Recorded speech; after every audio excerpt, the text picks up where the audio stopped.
দাদা, আর একটু জোরে জোরে হাঁটো না, বড্ড খিদে পেয়েছে। হ্যাঁ, সারাদিন খেতে কাজ করে আমারও কিন্তু খিদে পেয়েছে। তা আজ কোন বউ? আমার বউয়ের। ও তাই? তিন ভাই আর তিন বউ। তিন ভাই ক্ষেত মজুরের কাজ করে আর দুপুরবেলা বাড়িতে গিয়ে খায়।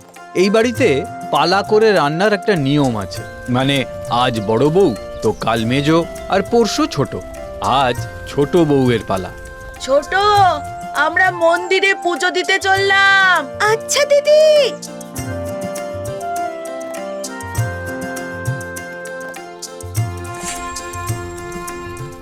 মা, মাগো, গায়ে বড় জ্বালা মা।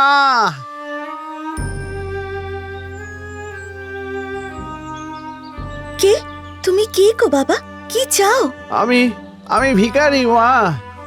এই দেখো দেখো, তেল সাবান না মেখে মেখে গায়ে কেমন চুলকানি হয়ে গেছে, দেখো দেখো।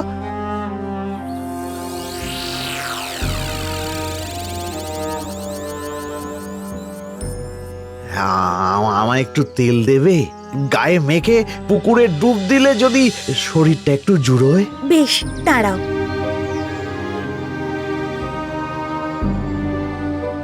নাও, ভালো করে তেল মেখে স্নান করে এসে এখানেই দুটি খেয়ে যেও বাবা, না হলে গৃহস্থের অকল্যাণ হবে। বেশ মা, তাই হবে।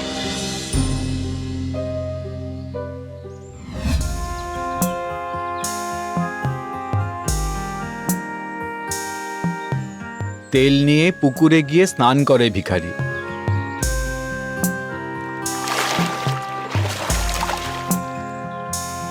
তারপর কয়েকটা কচু পাতা ছিঁড়ে কাঠি গুঁজে তৈরি করে থালা।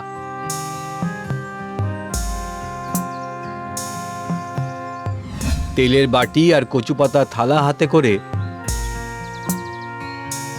ফিরে আসে রান্নাঘরের জানলায়। মা, এসো বাবা।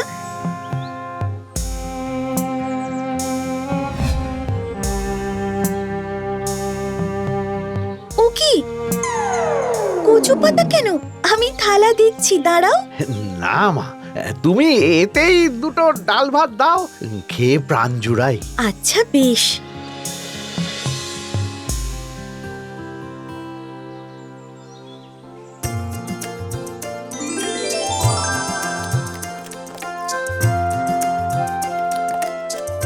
আর একটু ভাত দেবো বাবা? না মা, না, পেট আর মন দুই ভরে গেছে। তোমার কল্যাণ হোক মা, তোমার রান্না খেয়ে সবার মন প্রাণ তৃপ্ত হোক মা। যাওয়ার আগে তার হাতের পাতা আস্তা কুঁড়ে না ফেলে রান্নাঘরের বাইরের চালে গুঁজে রাখে।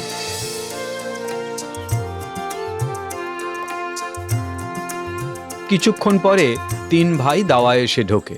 খেতে দাও। ছোট বউ আসন বিছিয়ে তিন ভাইকে খেতে দেয়। আহ, কি ভালো রান্না তোমার হাতের বৌমা। আপনাদের ভালো লেগেছে? ভালো মানে অমৃত। রান্নাটা আমরাও ভালো করি, কি বল মেজো? তা তো বটেই বৌদি। কাল তো তোমার পালা, খাওয়াও দেখি দারুণ রান্না করে। বেশ বেশ, দেখো খেয়ে। পরের দিন রান্নায় বসে বড় বউ।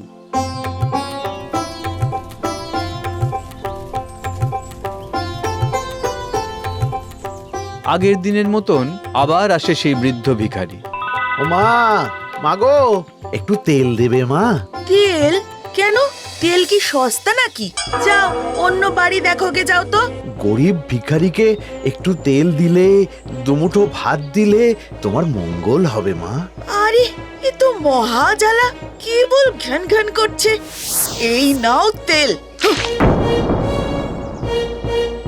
অবেলায় ভিখারিকে এমন করে তাড়াচ্ছ মা? তোমার ভাগ্য ভালো যে তোমাকে মেরে তাড়াচ্ছি না। বেরো দেখি। আমার বলে সৃষ্টি রান্না বাকি। যাচ্ছি মা, যাচ্ছি।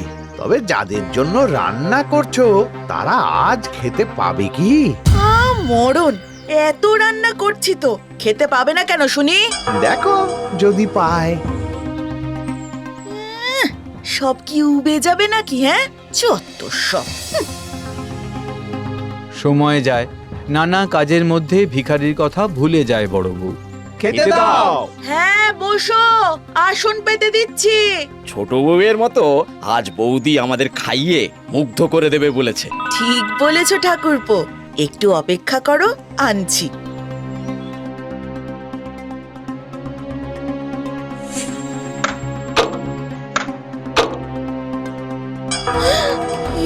কি হলো?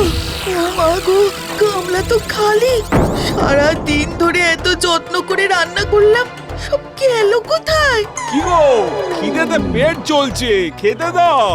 ইস, এতগুলো অভুক্ত মানুষকে আমি এবার কি খেতে দেব? ও বৌদি, কি হলো? হায় হায় হায় হায়, এ কি হলো আমার?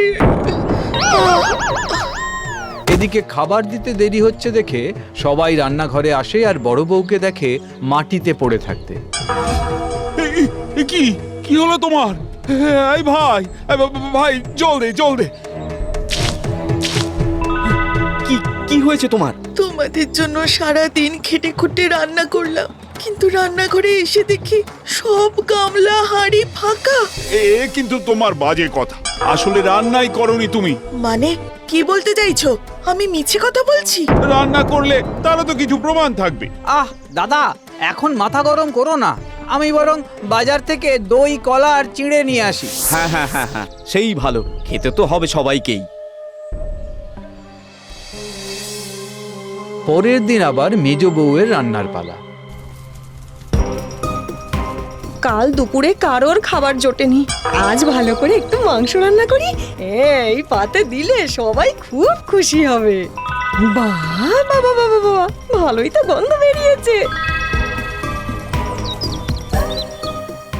মা গো, মা, কে? কি চাই? আমি গরিব ভিখারি মা, একটু তেল দেবে? গায়ে মেখে স্নান করব, গাটা বড় ফাটছে।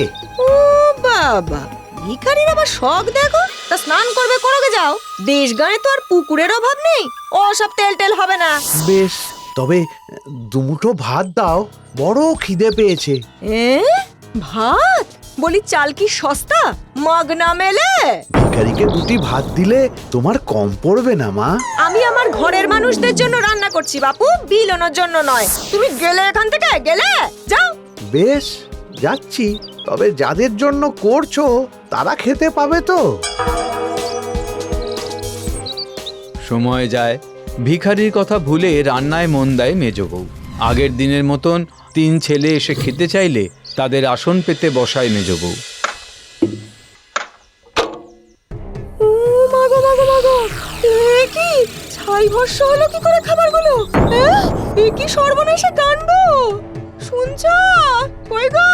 কি হলো? ছাই, রাশি রাশি ছাই। ওই দেখো, তোমাদের জন্য বানানো ভাত, মাংস সব ছাই হয়ে গেছে। এ নিশ্চয়ই ছোটর চাল। ও নিশ্চয়ই কিছু একটা করছে। কালকে আমার রান্না উধাও হয়ে গেল, আজ মেজর খাবার ছাই হয়ে গেল। এইসব কি বলছো দিদি? আমি কেন এসব করতে যাব? এতদিন তো রান্না করছি, এমন তো কখনো হয়নি।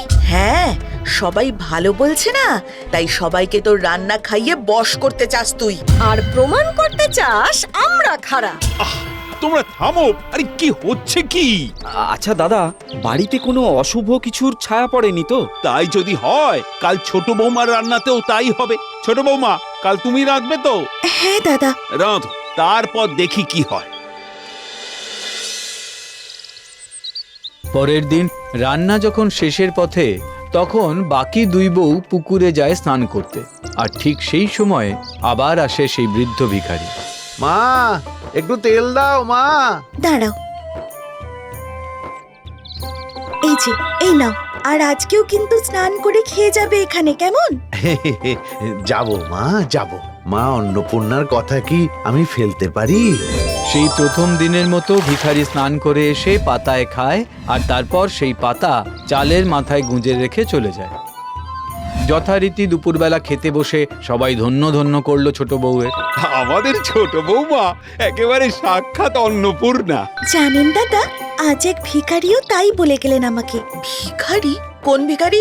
একজন বৃদ্ধ তেল চাইলেন, মাখবেন বলে। হ্যাঁ হ্যাঁ, আমার কাছেও চেয়েছিল তো, আমি দিইনি, তাড়িয়ে দিয়েছি। ও বলছিল আমার খাবার নাকি কারোর মুখে উঠবে না।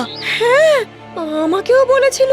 আর হায় হায় হায় হায়, না না না, একজন বৃদ্ধ ভিখারিকে না খেতে দিয়ে তোমরা খুব ভুল করেছো। হ্যাঁ আমাদের অন্যায় হয়েছে। জানেন দাদা, উনি যে পাতায় খেতেন সেই পাতা ফেলতেন না, ওই চালে গুঁজে রাখতেন। চালে? কেন? টুকটাক নয় তো, চলো দেখি। এঁটো পাতা চাল থেকে বের করতেই ঝরে পড়ে মণিমুক্ত। সবাই অবাক হয়ে যায়। আর ছোট বউ হাত জোড় করে প্রণাম করে বলে, হে ঈশ্বর, ঘরে যদি এলেই একবার প্রণাম করার সুযোগ কেন দিলে না?